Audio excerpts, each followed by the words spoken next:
Поштовани гледачи, добре дојдовте во најновото издание на емисијата Агроинфо на ТВ канал ВИС. Како што знаете, секоја недела овој термин е резервиран токму за темата на земјоделството.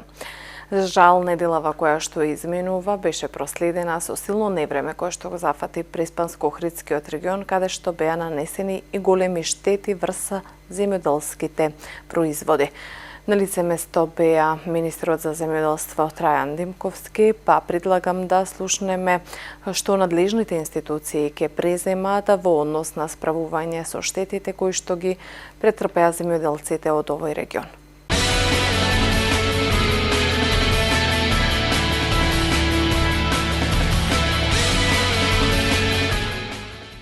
Вчера во Преспанскиот регион има се случи едно тешко невреме кое беше пропратено со силен ветер, дожд и град, кое што нанесе голема штета на овошните насади. Она што можевме да го видиме покрај уништувањето на плодот, има доста уништени искорнати дрвја, оштетени гранки, кои што како резултат на невремето. Она што ние веќе во координација, како што напомена и градоначалникот, екипите веќе ќе излезат на терен да направат проценка на штета, со тоа што да напоменеме да земјоделците покрај што ќе се прави проценка на принос, што значи дека штета на јаболкава колку е, туку ќе се пријават и ќе се прави проценка на основни средства, односно колкави штети се направени на самите дрвја.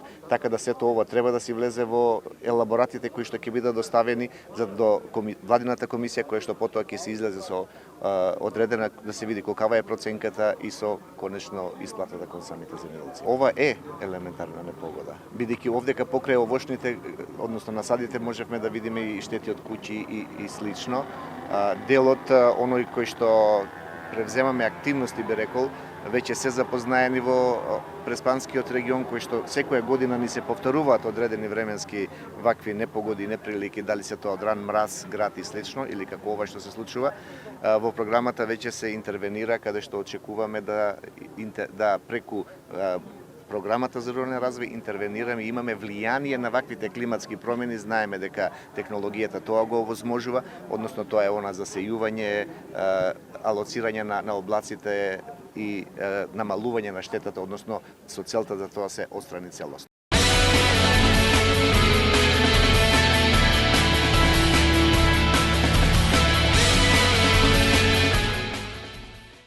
Во продолжение следува разговорот за актуелностите поврзани со земјоделството во Струмичко.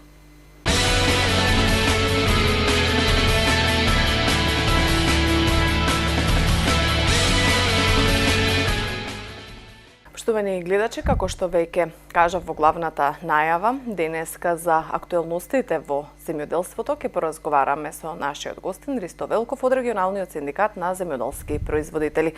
Господин Велков, добре дојдовте во студиото на ТВ канал ВИС и да сте дел од емисијата Агроинфо. Што прави во моментов Струмичкото поле, докаде се активностите на плодната површина во овие средно-јулски денови? Па најнапред благодарам за поканата, добро ве најдов и се надеваме дека колку толку ќе ја запознаеме земјоделската јавност за сето она што се случува во овој период во Струмичкиот регион кој станува пред се збор за градинарски регион. Меѓутоа мораме да кажеме дека лека по лека нашиот земјоделски производител се преориентира и кај останатите гранки, така да немал број од земјоделските производители се занимаваат и со лозарство и со овоштарство, а некој дел од земјоделците и со животинско производство, тоа е со одгледување на стока. Така, што е во моментот актуелно? Заврши откупот на првата култура, дали веќе во тек се вторите градинарски култури кои што се засадени? Што е актуелно во моментот? Да, мораме да потенцираме дека веќе заврши првиот турнус на производство, бидејќи станува збор, пак ќе потенцирам за рано-градинарски регион и во фаза се на расадување или немал број на површините веќе се засадени со вторите култури. Тука станува збор пред се за засадување на индустријската пиперка, вториот турнус на производство на краставица, вториот турнус на производство на домат, па имаме одредени површини засадени со корнишон, со еден збор има доста активности во нашиот регион, така да нашиот земјоделски производител, за нашиот земјоделски производител нема одмор, така да мислам дека има доста активности во сферата на самото производство, како за свежа консумација, така и за преработвачката индустрија. Така, гледајќи од оваа перспектива, како ќе го оцените првиот дел од откупот на градинарските производи во првиот циклус на производство?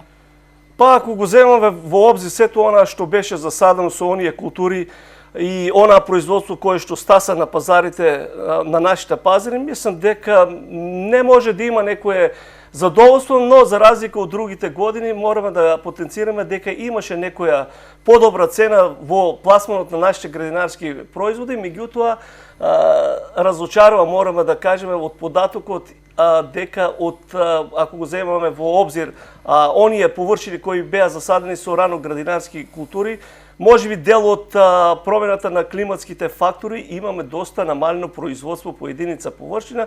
Така да кажам со еден збор, мислам дека не може да има задоволство, но сепак ќе кажеме дека имаше некоја добра цена, освен на раната краставица, која што е карактеристично во тие периоди во изминатите години да паѓа на 5 денари. Еве сега за сега, мислам, сите оние земјоделски градинарски производи што се нудат на пазарите имаат добра цена, мораме да го признаеме тоа.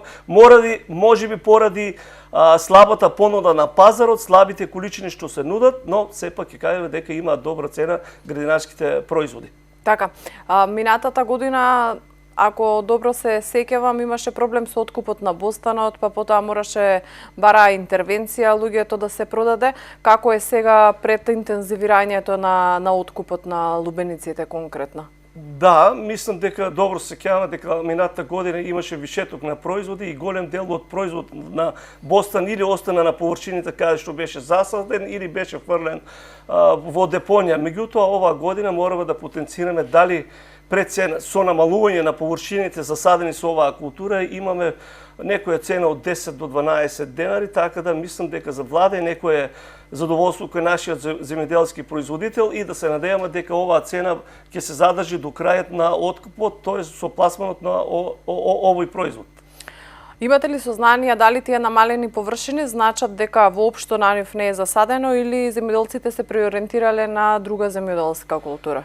Па мислам дека сето она што се случува во државата си го прави своето, како и во останатите сектори, така и во земјоделието. Мислам дека пред се со намалувањето на површините е одраз до зголемување на цените на земјоделските производи, затоа мислам дека во иднина било која влада треба веќе конечно да застане и да прави стратегија во земјоделското производство, што ќе се произведува, колку ќе се произведува, по која цена ќе биде пласиран тој производ и колку количини ќе може да пласира нашиот земјоделски производител, така да со еден збор, ако имаме стратегија, ќе имаме и добра клима во нашето земјоделие, не само во градинарство, туку и во останатото растително производство, а исто така и во животинското производство. Значи, сето го прави тоа да имаме добар развој на аграрот само ако имаме стратегија.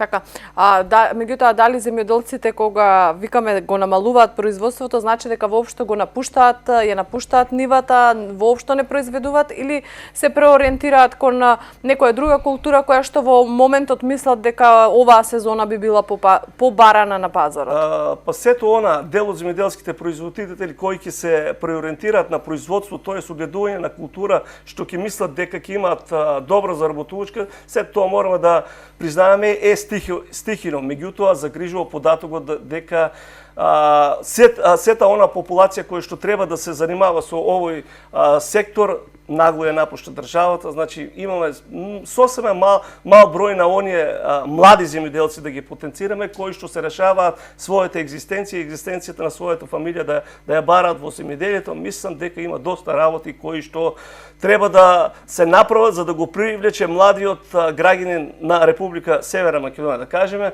за да својата екзистенција и опстанокот го бара во државата. Значи неминовно е стратегија, пак ќе потенцираме за конечно да знае секој оно што ќе се занимава со земјоделие, каде и како да ја гледа својата иднина. Да, се наоѓаме во летниот период кога температурите се искачуваат високо во живата. 10 години на нас зборуваме за климатските промени и за влијанието кое што тие го имаат врз земјоделското производство.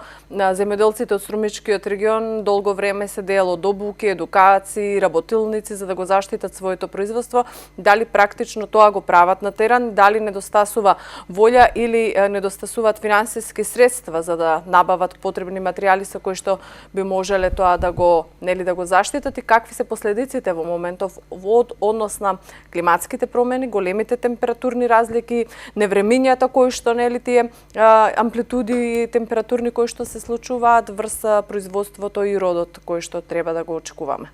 Па една од причините, како што претходно спомнавме, за намалување на самото производство и намалување на површините со засадување на земјоделски култури, мислам една од причините за намалување на производството е и сето она што го диктираат и го прават климатските фактори.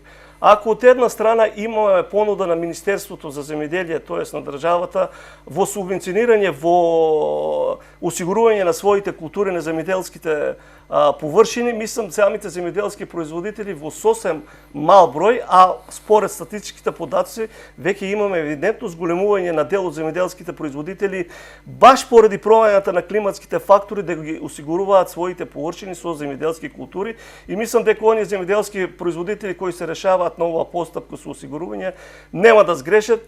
Меѓутоа оправдување наоѓам и кај оние земјоделски производители кои што не го осигуруваат своето производство од две причини. Прво, од една страна имаме доста ниски цени на нашите земјоделски производи кои што не му дозволуваат на нашиот земјоделски производител да стапи на снага во осигурување на своето производство, така да мислам дека има и причина, меѓутоа и забелешка, бидејќи од друга страна самата држава 60% од висината на средствата што треба да ги одели нашиот земјоделски производител го субвенционира самиот земјоделски производител. Меѓутоа, сведоци сме веќе дека климатските фактори доста ќе влијаат пред се во растителното производство, во сферата на производство. Сведоци сме се она што се случува во последно време, дали нагло паѓање на температурите или зголемување на температурите, така да самиот земјоделски производител, како што спомнавме, се изложува на трошоци или во осигурување на своите култури или во преадаптирање на нов начин на производство, како и на кој начин ќе овозможи на самата култура развој под околнителни околности, така да со намалување, да речеме, намалување на температурата во просториите каде што го одгледува растителното производство, дали со заштитни мрежи или на друг начин, меѓутоа сето тоа допринесува до зголемувањето на цена на чинење на производство. Мислам дека лека по лека државата, пред се владата треба или конкретно Министерството за земјоделие би требало да се занимава со субвенционирање како и на кој начин да дојде до намалување на цената на чинење на самото производство со примена на овие заштитни мерки кај земјоделското производство. Мислам дека ако сакаме да го задржиме трендот на производство, неминовно да дојде и до ова мерка за субвенционирање на примена на дел од овие мерки за самото производство. Пред се станува збор тука за летниот период на производство. Така, на ниво на Македонија актуелна е жетвата на житните култури.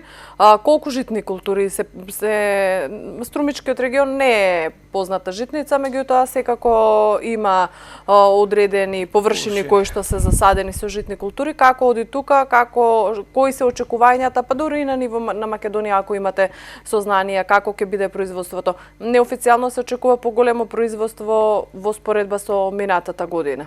Општо земно Струмичкиот регион како градинарски регион мислам дека е карактеристичен со сосема мали површини засадени со пченици или со житни култури, но сепак се застапени во Струмичкиот регион, додека во Пелагонија и Овче полјот се знае дека тоа се житниците на нашата држава.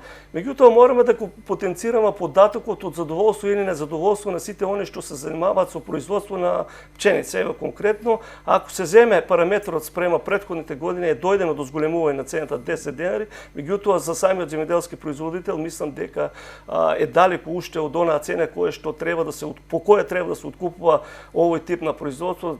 мислам дека земјоделскиот производител би бил задоволен некаде меѓу 13 и 15 денари во цената понудена за откуп на овој производ. Така да мислам мора лека по лека, бидејќи станува за некоја стратешка култура. А ако го земаме сето она што се случува во суседството, мислам дека е во соседна Србија, мислам дека ќе дојде тука до намалување на количините од овој производ, а со тоа мислам и ако се мисли на увоз на пченица од оваа држава, мислам дека испод 13 до 15 денари нема да биде за увоз на пченица, па зошто да се дава толку пари кога може да се откупува од нашите земјоделски производители. Така. Зазелена е ли нафтата за македонските земјоделци? За жал, се уште не, иако има најави дека во најблисок период ќе почне субвенционирањето на нафтата. Еден од главните фактори, да кажеме, во цената на чинењето на производството, има најави од Министерството за земјоделие и дека во најблисок период, конкретно до крајот на месецот, ќе почне набавката на овој тип на дериват. Еден од основните, да речеме, параметри во кои се зима во калкулативните трошоци на земјоделските производи, но за сега мислам додека не стигне не може да кажеме ништо, бидејќи требаше во програмата на владата требаше ова пред година-две да стигне кај нашите земјоделски производители. Да, меѓутоа последно беше дека одбране набавувачот дека треба да се набават земјоделците картички, докаде вие како земјоделци ги имате завршено работите? Дали аплициравте, дали? Мислам дека основниот параметар по кој ќе се дели нафтата е во зависност од културата која има застапена на површините земјоделскиот производител, бидејќи различно е субвенционирање, тука се земени калкулативните трошоци спрема цена на чинење и потрошна на производство на дадена култура. Меѓутоа, пак ќе кажам, требаше спрема сите најави поодамна да биде дадено. Еве последната изјава е дека до крајот на месецот ќе бидат набавени тие картички, кои ќе бидат основниот параметар со кој ќе се набавува нафтата и да се надеваме дека конечно, ако не зелена, одесната жолта нафта да почне нашиот земјоделски производител да користи, што знаеме дека 30% ќе биде субвенционирана од страна на Министерството за земјоделие. Така. Господин Велков, јас ви благодарам за времето одвоено да бидете гостин од емисијата Агроинфо, секако во некое наредно издание за нови актуелности и новости кои што се случуваат во полето на македонскиот аграр. Да, уште еднаш благодарам за поканата и стоиме секојаш на располагање да го информираме нашиот земјоделски производител во сферата на земјоделието, на севкупниот аграр, се што се случува да го информираме навреме. Така. А поштувани гледачи, ви останете со нашата емисија, следуваат другите содржини.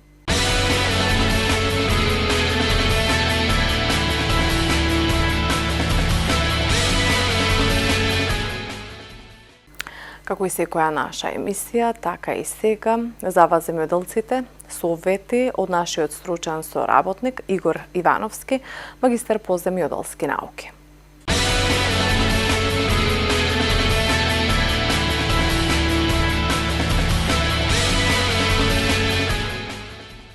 Добар ден, почитувани. Еве, како и секои преходни емисии, сега повторно ве запознаваме со најновите и најквалитетните врвни инсектициди, па и ѓубрива кои што даваат широка примена и се треба да имат во широка примена и даваат прекрасни резултати во самото земјоделско производство. Ќе ве потсетам само за двата кои што неколку пати ве информираме, тоа е Спинтор инсектицид кој што се карактеризира за сузбивање и се користи за сузбивање на голем број инсекти од типот на трипс, пота молци и исто така тута абсолута и некои други инсекти од групата на кои што имат устен апарат најчесто за жвакање, односно исто така бодење и шмукање. Значи се карактеризира со тоа што спинторот може да се и треба да се употреби во доза од 200 до 300 милилитра, од 300 за целото 100 милилитра од 200 до 300 литра вода, односно доза на употреба 0,3 или 30 до 50 милилитра во 100 литра вода, зависи од нападот, премитивно или куративно. Додека клозерот се употребува успешно за сузбивање на сите видови лисни вошки, без разлика дали е памуковата, дали е штитестата вошка, дали е афис, нормалната што викаме лисна вошка, афис, поми, мизосперстици и така натаму. И затоа мој совет, моја препорака е да ги заеднички употребувате сега кај сите култури, почнувајќи во гринарството, пота лозарството и така натаму. Значи и спинтерот и клозерот одат со сите други фунгициди, а од типот на инсектициди нема потреба да додавате ако овие два инсектициди ги употребите. Второ, што сакав да ве подсетам, а тоа е употребата на енерген аква. Значи, енерген аква се карактеризира со тоа што е составено од микроелементи, почнувајќи од железо, манган, цинк, а доминатен бор, во хелатни форма, значи веднаш што се прима од самото растение, нормално има хумусна киселина, фулна киселина и така натаму. Дозана употреба фолиарно сопрскање само 5 мл во 10 литра вода, а ова 250, кој ќе ви кажам дека за 1 хектар дури доаѓа малку да се не верува, но високо концентрирано руско ѓубриво, рекоме, богато со органски и неоргански киселини, пота богато со микроелементи, рекоме борот, кој што е тука многу важен за оплодување, особено кај пиперката, каде што сега на овие високи температури создава проблеми во однос на паѓањето на цветот. Спомнуваме високи температури, не само кај пиперката, било каде, при високи стрес температури доаѓа до стресна ситуација кај самите растенија и затоа пожелно е да се употреби амиксол, кој што помага во сите стресни ситуации. Значи, сведоци сме, дента знае да се качат подценка и на 38, 39, утринските најчесто 18-20, но на овие високи температури, почитувани производители, тогаш растението мирува, стресни, има потфрлување и за да не дојде тука, препорачливо е задолжително амиксолот да го потребите во доза од 30 до 35 мл во 10 литра вода или 300 до 350 во 100 литра вода. Ако оди во капка, во систем капка по капка, 1 литар на дека. Исто така, амиксолот може да се употреби со сите инсектициди и фунгициди, а тоа се прави со цел да се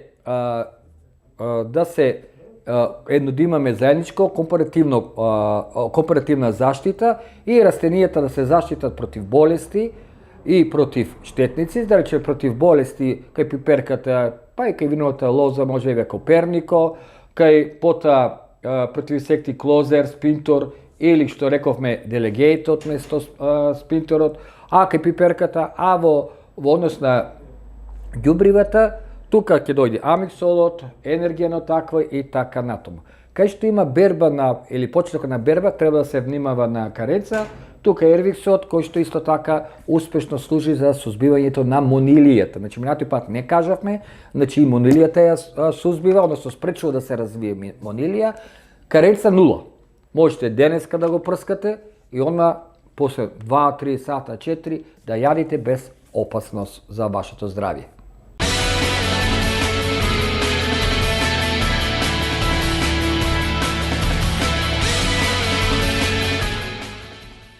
И како што знаете во редовната рубрика за она што природата ни го дава како здравје, предлагам да го погледнеме краткиот видеоматеријал кој што го подготвуваат нашите соработници.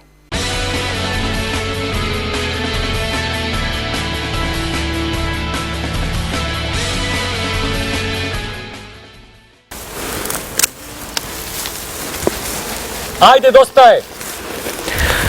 Овде сме да набериме некоја билка и брзаме колку можеме, бидејќи со секој поминат жежок ден губиме по едно од овие убавици. Ама брат ми вика, некако стануваме себични. Па еве, ги оставам ножиците и велам. Добар ти е предлогот, брат. Добре ни дојдовте во нашата мала приказна. Се наоѓаме во близина на село Зрзе, на чекор до манастирот Свето Преображение, во нашата секогаш убава Македонија. И овдека Бог го посетил ова место и богато го посеал со многу чудесни и разновидни лековити билки. Па затоа решивме денес да ви одделиме малку од нашето време и да ве запознаеме одблиску за нивната лековита примена. Дива или коњска детелина е името на посебно лековитата билка, чие латинско име е Melilotus officinalis. Кои се нејзините ботанички карактеристики? Конјската детелина е двогодишна зелјеста билка која може да достигне висина и до 2 метри. Стеблото е исправено и разгрането во горниот дел. Листовите се долги од 1,5 до 2,5 см, по крајот на забени, на горната страна голи, додека налик се малку влакнести. Цветовите се многу ситни, со жолта или бела боја, а се најдуваат на врвовите на гранчињата, сложени во грозд. Цвета од јуни до август. Овдека гледам бела и жолта. Има ли и други видови и како се викаат? Во Македонија се познати 4 вида конјска детелина. Жолта конјска детелина, Melilotus officinalis. Бела конјска детелина, Melilotus albus. Индиска конјска детелина, Melilotus indicus и неаполска конјска детелина, Melilotus neapolitanus. Од овие 4 типа, само белата конјска детелина е со бели цветови. Останатите 3 имаат жолта боја на цветовите. Расте на пусти места, покрај патишта и по ливади на нивите. Во превод од латински, таа е медна детелина, бидејќи листовите и се слични на детелината, а пчелите ја обожаваат. Билката е лековита во целост, поради бројните корисни состојки кои ги поседува во завидна количина. А сега збор 2 за нејзиниот хемиски состав. Во свежата трева се содржи гликозид кумариген. Во билката исто така има мелилотин, мелилотал, лактон, кумарини, кумарински киселини, етерично масло, смола, витамини С, Е, каротин, молибден, како и селен. Етеричното масло, кумаринот и селенот се трите елементи кои ја прават билката лековита. Многу застапници на природната медицина ја сврстуваат конјската детелина во самиот врв на материи по количината на селен што ја содржи. А селенот представува значаен микроелемент кој е неопходен за зачувување на срцето и крвните садови. Билката е потврден периферен вазодилататор кој успешно ги шири крвните садови, но е и антикоагулант, бидејќи го спречува згручувањето на крвта. Се препорачува за отстранување на хематоми и го снижува притисокот. Спречува создавање на едем или оток и ја поттикнува циркулацијата на крвта и лимфата. Конјската детелина се покажала делотворна дури кај хроничен хепатит, бронхиална астма со тежнато дишење, дентален абцес, односно загноен зап и разни облици на невралгија. Уште во старо време била позната лековитоста на конјската детелина, а ја употребувале како лековито средство кое стега и омекнува. Сувата билка се става во душеците затоа што успешно ги брка стениците, а ако ја ставиме во облеката, тогаш ги брка молците. Конјската детелина има својство да стега, омекнува. Ја исфрла водата и потта, ја смирува и ублажува болката и со тоа го чисти организмот. Се користи и за внатрешна и за надворешна употреба, а комбинација најчесто се прави кај лечење на варикозни вени. Одлично се бори против создавање на тромб во ногата, така што е идеална за користење кај луѓе со предиспозиција за развој на тромбоза. За внатрешна употреба уште се користи за лечење на кашлица, бронхитис, настинка, грип, грчеви на матката и цревата, ноќни грчеви и бубрежни болести. Како делува кај бубрежните болести? Го зголемува излачувањето на мокрачата, а воедно им помага на бубрезите во елиминација на разни штетни микроби и бактерии, бидејќи делува антисептички. Кај отежнато мокрење, како и кај катар на бубрезите и мочниот меур. Што уште лечи конјската детелина? Лечи ревматски главоболки, мигрена, се користи за лимфна дренажа, атеросклероза, гихт, желудник и црева. А како им помага на желудникот и на цревата? Им прави детоксификација на желудникот и цревата, лечи чиреви на желудникот, катар на истите, разни грчеви, надуеност, ветрови и запек. Има ли уште болести кои ги лечи? Да. Болна состојба кај мускулите, главоболки, менструации, несоници, нервозни тензии, невралгија и палпитација, бидејќи добро смирува. Во надворешна употреба се користи за лечење на вените, и тоа воспалени, отечени, кај тромбоза како антикоагулант, улцерозни вени, хемороиди и отечени нозе. А лековите за надворешна употреба се прават во форма на мелем, кој одлично делува на капиларниот состав, вените, како и врз разни чиреви. Билката помага при тегоби кај воспаление на капакот на очите, конјуктивитис акута и конјуктивитис пурулента. И во овој случај се врши испирање на очите со чај од коинска детелина. Кај потешкотии пак со ушите се прави парење со чај, при ревматски тегоби се користи како мелем против болки, а кај нас се употребувала за лечење на болни зглобови и воспаленија, разни кожни нечистоти, чешање, болести од габично потекло, модрици и рани кои треба брзо да заздрават. За омекнување на разни тврди израстоци, како емолиенс, кај отечени жлезди, нови ткива, како и за лечење на хемороиди. Научните истражувања ја потврдуваат лековитоста на коинската детелина на централниот нервен систем, врз кој делува смирувачки и наркотично. Врши регенерација на станиците на црниот дроб, делува на коскената срж, учествува во создавањето на леукоцитите, ја подобрува општата состојба на болниот после радиоактивно зрачење и помага на внатрешниот дел на крвните и лимфни садови. Коинската детелина се употребува како антикоагулант, Против згрчување на крвта служи за подобрување на аромата кај некои производи, и е ароматик. се користи како антиспазматик, Против грчеви, самата билка е адстригент, што значи има дејство и да стега, таа е и антидиароик. бидејќи одлично делува против проливи, Многу помага и кај астматичари, па заради тоа е антиастматик успешно се бори против многу бактерии.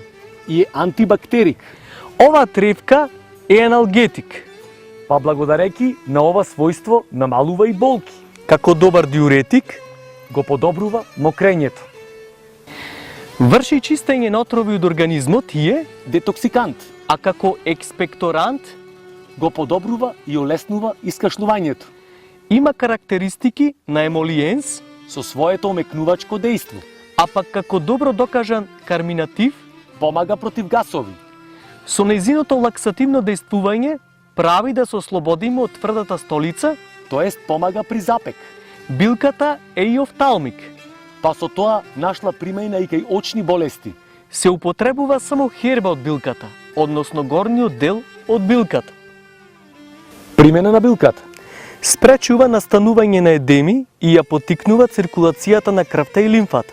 Се користи кај сите тегоби кои се последица на слаба работа на вените, како што се ноќни грчеви во листовите, тешки нозе, чешање и оток на нозете. Се користи како дополнително средство при лечење на крвните садови, после тромбоза, кај хемороиди и застој на лимфата. Се користи кај бронхијален катар, болести на желудникот, цревата, бубрезите, мочниот меур и кај отежнато мокрење. Со својот карактеристичен мирис ги брка молците и другите инсекти од ормарот. А дали знаат пушачите дека многу пати ја конзумираат? Не верувам. Служи за ароматизација на лошите врсти тутун. Сувата билка пријатно мириса на мед, бидејќи после сушењето настапува ферментација, хидролиза на еден гликозид и при тоа се ослободува кумаринот. Западната народна медицина го користи ова растение за лечење на апцес, Атеросклероза, болести на очите, емболија, гастрит, хемороиди, кожни болести, крварење, кашлица, рани, респираторен катар, трахеит, воспаление на устата, грлото, хранопроводот, воспаление на цревата, васкуларни болести, варикозни вени, а го употребуваат и за изработка на пластери. Се користи и против разни бактериски и вирусни инфекции кои ги зафаќаат крвните садови, а посебно е благотворна за најразлични проблеми со нозете. Проширени вени, испукани капилари, надуеност и отеченост. Ова се само некои од болестите кои се лечат со оваа билка. Тинктура од којска детелина е идеална за луѓето кои сакаат во брз временски период да се ослободат од своите здравствени проблеми. Идеална е за оние кои немаат проблеми со желудникот, бидејќи тинктурата е доста силна. Резултатите се одлични, бидејќи за неколку дена се воспоставува идеална циркулација и во потполност се решава отокот на вените и подколеницата. Исто така тинктурата помага при бесплодие и нарушување на хормоналниот баланс, ендометриоза и мигрена. Какво дејство имаат нејзините состојки? Докажано е дека кумаринот и троксерутинот имаат изразено протективно дејство во однос на слузницата и крвните садови. Кумаринот исто така има својство да ги чисти крвните садови од слободните радикали кои се виновници за оштетувањето на крвните садови. Тој го спречува воспалението и развивањето на фиброза и затворањето на крвните садови. Важно е да се каже дека кумаринот не влијае на засирувањето на крвта и во таа смисла поседува различни својства од тие на антикоагулантите. Затоа е можна употребата на коњската детелина во време на лечење со антикоагуланти. Благодарение на кумаринот, коњската детелина го повишува систолниот крвен притисок, одлично ги смирува грчевите, го зголемува количеството на крв кое се собира за една минута во срцето. Да кажеме и дека го зголемува бројот на леукоцитите во крвта, така што може да им помогне на болните после зрачење и хемотерапија. Ја подобрува циркулацијата во абдоменалната празнина и циркулацијата во мозокот, како и периферниот и коронарниот проток на крв. Коњската детелина го успокојува централниот нервен систем, има сонотворно дејство и делува против болки. Ги проширува крвните садови и го намалува притисокот. Дали е точно дека најдобрите хирурзи ја препорачуваат после хируршка интервенција на црн дроб? Да. Докажан е регенеративен ефект при оперативно отстранување на дел од црниот дроб. Коњската детелина е извор на важни биолошки стимулатори. Да повториме. Коњската детелина се користи внатрешно за следниве болести: Главоболка, невралгија на троен нерв, неврастенија, кардиоспазми, хистерија, меланхолија, цистит, различни воспаленија на женски полови органи, проблеми во климактериум, висок притисок и атеросклероза, бронхитис, кашлица, астма, лимфостаза, болка во бубрезите и мочниот меур, цревни болки, херпес, анална фисура, мастит, чиреви, миозит, воспалителни процеси од различен карактер, јазли на тироида, тиреотоксикоза, дистонии, гихт и ревматоиден артрит. Во нашата народна медицина уште се користи и за астма, гасови во цревата, за зголемување на млекото кај доилките, при недоволна и болна менструација. Надворешно пак, коњската детелина се користи при воспаление на брадавиците, отоци после каснување на инсекти, хемороиди, воспаление на капаците на очите, радикулит, мастит, ревматизам, фурункули, рани, апцеси, карбункули, гнојни рани и малигни тумори. Напоменуваме дека во случај да имате мувлосани или влажни билки, тоест кога ќе ги нападнат определени габички, кумарините од коњската детелина преминуваат во дикумароли, кои се силни антикоагулантни отрови, па можат да предизвикаат внатрешно крварење. Затоа мора да се користи само добро исушена билка која не е заразена со габички, посебно во влажни средини. Да кажеме избор 2 за мелемот од коњска детелина. Овој мелем е одличен и се користи за сите болести што можат да се лечат надворешно. Постарите луѓе кои не се движат често, а имаат отечени вени, може директно да го аплицираат мелемот, бидејќи е многу делотворен и ги намалува симптомите на воспаление и болка. Исто така помага и кај конјуктивит и кај воспаление на капаците на очите. Со овој мелем се лечат и фурункули и карбункули. Контраиндикации. Коњската детелина во никој случај не смее да ја земаат луѓе со слаб желудник и црн дроб во акутна состојба, кај проблеми со жолчката, како и луѓе со главоболки. Исто така не смеат да ја земаат оние што имаат низок притисок, бремени жени, како и луѓе болни од хематурија. Труењето со коњска детелина се одликува со главоболка, повраќање, беспокоен сон и најпосле парализа. При предозирање со конјска детелина може да дојде до крварење на црниот дроб и парализа на централен нервен систем. И да не заборавиме, Погледнете ја нашата веб страна билкарница.mk и избогатете го вашето знаење Нека билките најдат правилна примена, во вашето секојдневие. бидете здрави, Лекот е 5 пари, само треба да го најдеш.